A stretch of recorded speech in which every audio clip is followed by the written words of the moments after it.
안녕하세요 여러분, 최정호입니다. 오늘은 마지막 강의가 되겠네요.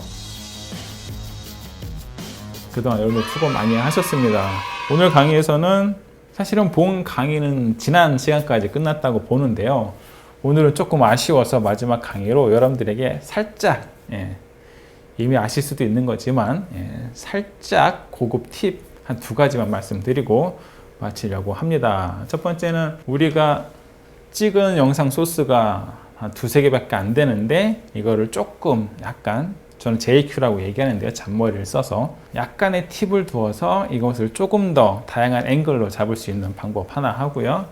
그리고 두 번째는 생방송 중에 우리가 스위치가 있잖아요. 그러면 소스들을 여러 개 걸어놓고 쓴단 말이죠. 그거는 어떻게 스위칭 하는지 물론 다 아시겠지만 그 스위칭 하는 방법의 차이점, 또는 기계마다 좀 다르긴 하지만 그런 스위칭, 그리고 조금 특수한 케이스지만 소스 중에 하나가 프로젝트다. 그러면 그 프로젝트를 PIP라고 하는데요. 픽처 인 픽처에서 스위처에 그 기능이 있기도 하지만 우리가 OBS에서는 그거를 내가 커스텀 할 수 있거든요. 그 방법까지 우리가 보고 영상을 마치도록 하겠습니다. 소스 3개를 찍었습니다. 그래서 멀티캠 기능이든 아니면 그냥 레이어로 쌓았든 우리가 컴파운드 클립을 하기 전에든 이렇게 쌓았다고 보고요. 이렇게 하면 앵글이 3개죠. 하나, 둘, 셋. 그런데 앵글을 더 추가할 수가 있습니다. 예를 들어서 두 번째 앵글을 제가 조금 좀 다양하게 쓸 겁니다. 이렇게 얼굴 하나, 그 다음에 여기 하나. 일부러 이 뒤를 많이 남겨서 촬영을 했어요. 왜 그러냐면 제가 옵션 키를 눌렀습니다. 옵션 키를 누르고 드래그를 하면 하나가 더 생기죠. 이 하나는 제가 이렇게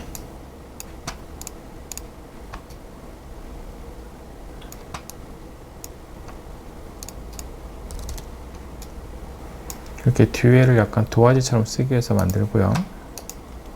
그 다음 원래 거는 그냥 화면 위주로 나오게 하기 위해서 앵글을 굉장히 크게 잡았던 거죠. 그래서 같은 앵글이지만 두 가지 앵글로 쓸 수 있습니다. 와이드로 잡은 게 하나는 이렇게, 하나는 이렇게 하시면 여러분들이 소스를 3개 찍었지만 저는 지금 4개의 앵글을 사용할 수가 있어요.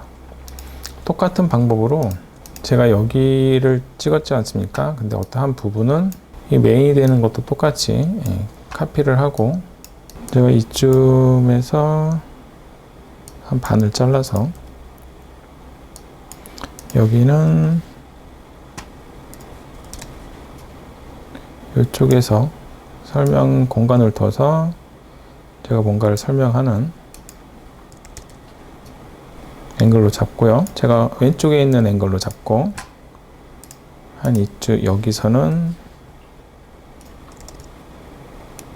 제가 오른쪽에 있는 앵글로 잡아서 사용을 할 수가 있습니다. 그리고 메인은 센터에 있으면 좋겠죠?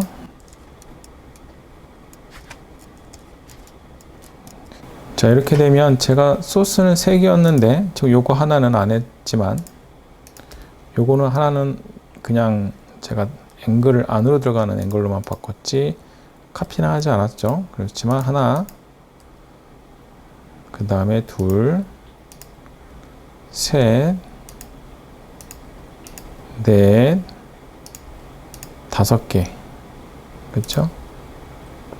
5개의 앵글로 작업을 할 수가 있습니다. 그래서 다중 소스를 여러분들이 이렇게 이용하시면 굉장히 재미난 영상을 만들 수가 있어요. 제가 지금 여러분들한테 6-1강을 만들고 있는데 여기다가 이렇게 만든 이유는 PT가 있습니다. PT. 여기다 이제 PT를 얹을 거거든요. 이렇게 하고 이제 제가 필요한 앵글을 숨김과 나온놈으로 나눠서 작업을 해보도록 하겠습니다.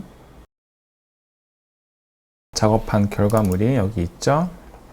저희가 이 앵글을 추가해서 원래의 앵글을 좌우로 배치를 해서 이렇게 여유 공간을 만들었죠. 여기다가 우리가 조금 더 이렇게 정보 전달할 때 필요한 것들, 이런 내용들을 넣을 수가 있죠.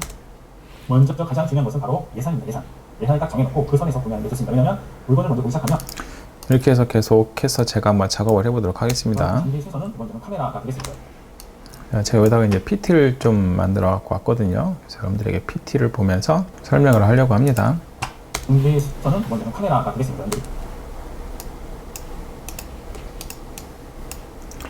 준비 순서는 먼저는 카메라가 되겠습니다. 그렇게 전체 화면을 해도 되지만 만약에 우리가 이렇게 앵글을 PIP처럼 이용하겠다라고 해도 상당히 유용한 정보 전달력을 가지게 되는 거죠.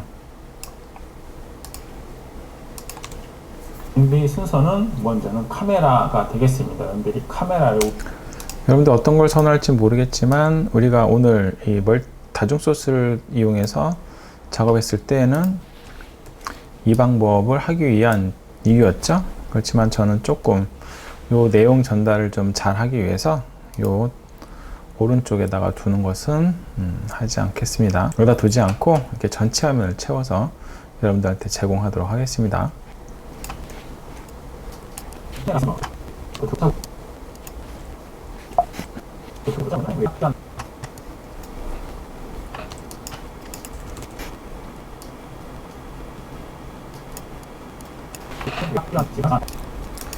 이런 공간이 없다면 이런 타이틀들이 조금 거추장스럽겠죠. 그래서 이런 장소를 마련하기 위해서 넓게 찍고 그 앵글을 멀티소스 레이어 안에서 트랜스폼으로 조절하는 것, 이런 작업들이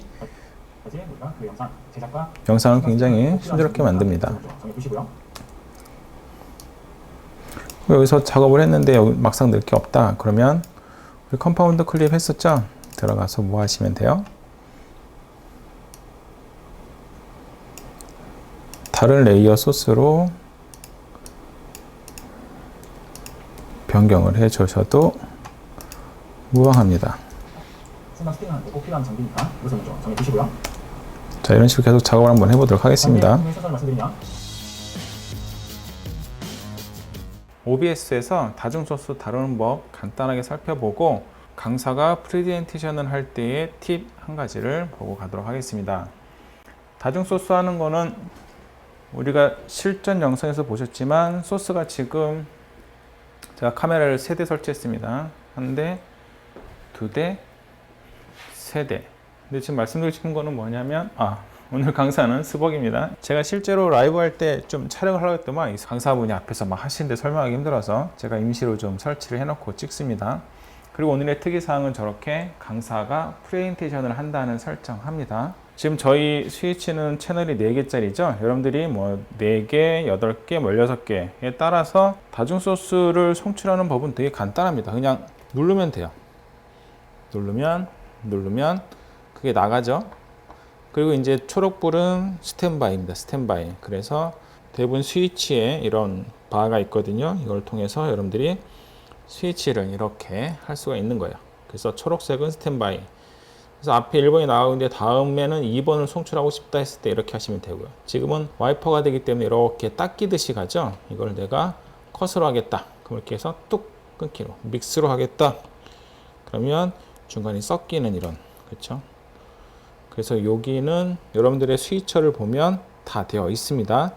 그래서 내가 스위치 할 때의 방법을 어떻게 하겠다 하시면 그거에 따라서 여러분들이 스위치를 조절하면 됩니다. 이게 다중 소스에 대한 얘기를 하고 싶은 게 아니라 보통 PT를 하시는 분이 계시면 저희가 이렇게 앵글을 강사를 좀 잡고요. 그 다음에 PT가 보이게 조금 와이드로 이렇게 잡아요. 와이드로 이렇게 잡아서 강사님하고 저 PT가 좀 보이게 이렇게 잡는 스타일입니다. 그리고 한쪽은 좀 지루하니까 저쪽 사이드에서 또 강사만 또 이렇게 잡고 이런 식으로 작업을 하죠. 근데 여러분들 보시겠지만 지금 문제가 뭐예요? TV로 하다 보니까 조명이 켜졌을 땐 저렇게 빛 반사 때문에 보이질 않습니다. 자, 꺼서 하기도 하는데 끄면은 조금 볼만은 하죠. 그렇지만 요것도 마음에 안 든다 할 때에 그러면 우리가 프레젠테이션을 OBS에 직접 물릴 수가 있습니다. 물론 이 노트북에서 나가는 이 화면을 직접 빼서 그렇죠. 우리 스위치에다가 물리면 되긴 해요. 스위치 나머지 채널 한 군데다 물려서 강사가 PT를 할 때, 강사가 이렇게 PT를 할 때 내가 소스를 4번 이거 누르면 전체적으로 다 나갑니다. 왜냐하면 저 PT도 하나의 소스처럼 들어오기 때문에. 그렇죠. 물론 가능은 하지만 설명할 때 강사와 PT 화면을 다 보게 하고 싶다라고 할 때 하는 방법을 말씀드릴게요. 이럴 때는 OBS에서 소스를 추가해 주면 되는데 파워포인트를 열고요. 지금 맥인데도 파워포인트가 돌아가죠. 여러분들 MS 오피스도 맥에 깔립니다. 강사님한테 미리 PT를 받고요. 슬라이드 쇼에서 슬라이드 쇼 설정을 들어가시면요. 보기 형식에서 웹 형식으로 진행을 선택해 주시면 됩니다. 그리고 슬라이드를 한번 발표해 보잖아요. 그럼 평소랑 좀 다르죠? 원래 프레젠테이션을 하면 화면에 꽉 차는데 얘는 어떻게 이렇게 하나의 창처럼 윈도우처럼 보이거든요. 이게 중요한 겁니다. 이렇게 한 후에 플러스 가서 뭐냐, 제가 아까 윈도우처럼 보인다고 했죠? 예, 윈도우 캡처를 눌러요. 자, 그래서 제목을 PT라고 하고요. PT라고 하고 윈도우를 선택할 수 있게 돼 있죠? 여기서 누르면 윈도우를 캡처할 수 있는 목록들이 쭉 뜹니다. 그 중에서 마이크로 파워포인트 슬라이드 쇼가 보이죠? 선택해주면 들어갑니다. 야, 이 화면보다 크죠? 이렇게 하고 요거를 강사 옆에 둘 수가 있어요. 그러면 우리가 메인 카메라를 우리 스벅 강사님을 조금 사이드로 몰고, 그렇죠? 저분이 강사다 생각하고 나서 이렇게 하면 되죠. 여기서 단점이 하나 있습니다. 단점이 뭐냐면 강사님이 PT를 넘기는 게 아니잖아요. 그래서 강사님이 넘기는 PT를 보면서 내가 여기 이 윈도우 있죠? 이 슬라이드 쇼 윈도우를 클릭해서 내가 넘겨야 돼요. 내가 넘겨야 돼서 강사님이 하시는 거를 내가 모니터로 같이 보면서 넘겨야 되는 게 최대의 단점입니다. 그러면 어차피 맥인데, 그렇죠? 저는 사실은 키노트를 더 추천드리거든요. 프레젠테이션 만들 때 훨씬 더 좋습니다. 제가 좋다는 말은 가성비가 좋다는 얘기예요. 내가 노력한 것보다 훨씬 더 좋은 결과물을 얻어내죠. 자, 그럼 키노트에서는 어떻게 하느냐? 제가 똑같은 파일이거든요. 키노트 파일, 파워포인트 파일인데 역시 같은 방법으로 진행되게 되어 있습니다. 그래서 들어가서 여기서도 설정을 해야겠죠. 그래서 재생, 파워포인트에서 슬라이드 쇼라는 것이 키노트에서는 재생이라는 목록에 들어가 있거든요. 이 재생에 들어가면 윈도우에서 슬라이드 쇼 재생이라고 되어 있습니다. 여기 또 윈도우라고 하죠. 그럼 재생을 눌러놓고 그러면 이렇게 아까 파워포인트처럼 하나의 윈도우로 이렇게 보이게 된다는 거죠. 그래서 내가 잘 클릭해서 넘길 수 있도록 하고요. 얘는 이렇게 슬라이드 쇼 발표자 보기가 이렇게 떠요. 이런 거 되게 좋죠. 발표자 노트라든지 발표자 듀얼 모트에 나왔던 이런 현재 슬라이드와 다음 슬라이드 이런 것들이 보입니다. anyway, 이거는 뭐 키노트 강의가 아니니까 넘어가도록 할게요. 똑같이 방법으로 다시 윈도우 캡처를 누르고 PT를 선택한 후에 PT로 이름을 지은 후에 가보면 키노트, 그렇죠? 발표자 디스플레이가 얘예요.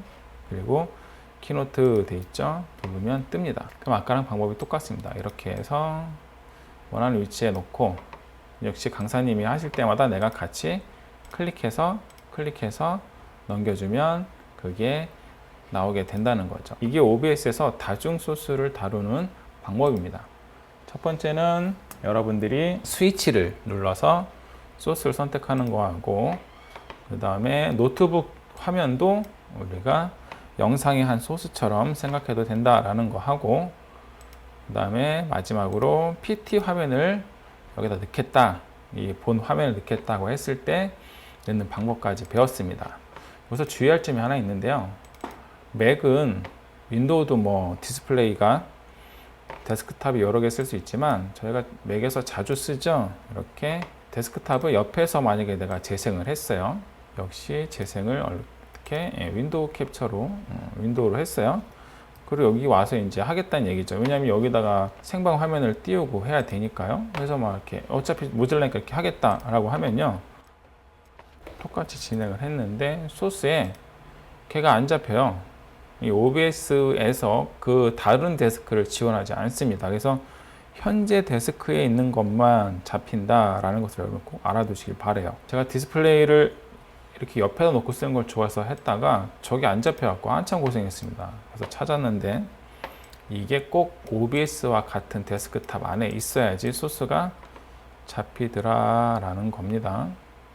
또 이렇게 들어오니까 또 안 잡히죠. 이걸 지우고 다시 잡아야 되죠. 이러면 키노트가 들어오죠. 그렇죠. 요 아주 작은 거지만 요거 못 찾으면 또 굉장히 시험에 들죠. 그래서 꼭 같은 데스크탑에 있어야 된다라는 것을 여러분 꼭 알아두시기를 바라고요. 이 방법은 내가 직접 PT를 넘겨야 된다라는 단점이 한 가지 있지만 좋은 화질과 좋은 이렇게 내가 원하는 위치에 놓고 앵글을 마음대로 조절할 수 있다라는 큰 장점이 있으니까 여러분 한번 이용해 보시기를 바라겠습니다. 자, 이렇게 모든 강의를 마쳤습니다. 여러분들 그동안 너무 수고 많으셨고요. 영상 제작은 자꾸 하시는 게 중요합니다. 그냥 해보시면 되고요. 만들어 보시면 되고요. 그 다음에 자기가 만든 영상을 이렇게 모니터링, 보는 거에 대해서 너무 낯간지러 하거나 어려워하지 않으셔야지 여러분들의 영상이, 여러분들의 또한 기술들이 발전하니까 자꾸 하고 자꾸 보고 하시기를 바라고요. 이 강의 영상은 여러분들이 1년간 보유하고 계신 거기 때문에 어떠한 부분이 조금 기억이 안 나거나 어떠한 부분이 또 모자란다 또는 어떠한 부분이 너무 어렵다 하시면 다시 그 강의를 보면서 익히시기를 바라겠습니다. 여러분들이 어렵게 이 강의를 익히시는 만큼 교회에 좋은 영상으로 그 모든 것들을 잘 활용하시기를 바라고요. 이제 교회 영상 올인원 강좌를 마치도록 하겠습니다. 혹시 의문사항이나 질문이나 또 피드백을 할 게 있으면 언제든지 제 개인 메일로 여러분들 해주시기를 바라겠습니다. 그럼 그동안 수고 너무 많이 하셨습니다. 감사합니다. 들어가겠습니다.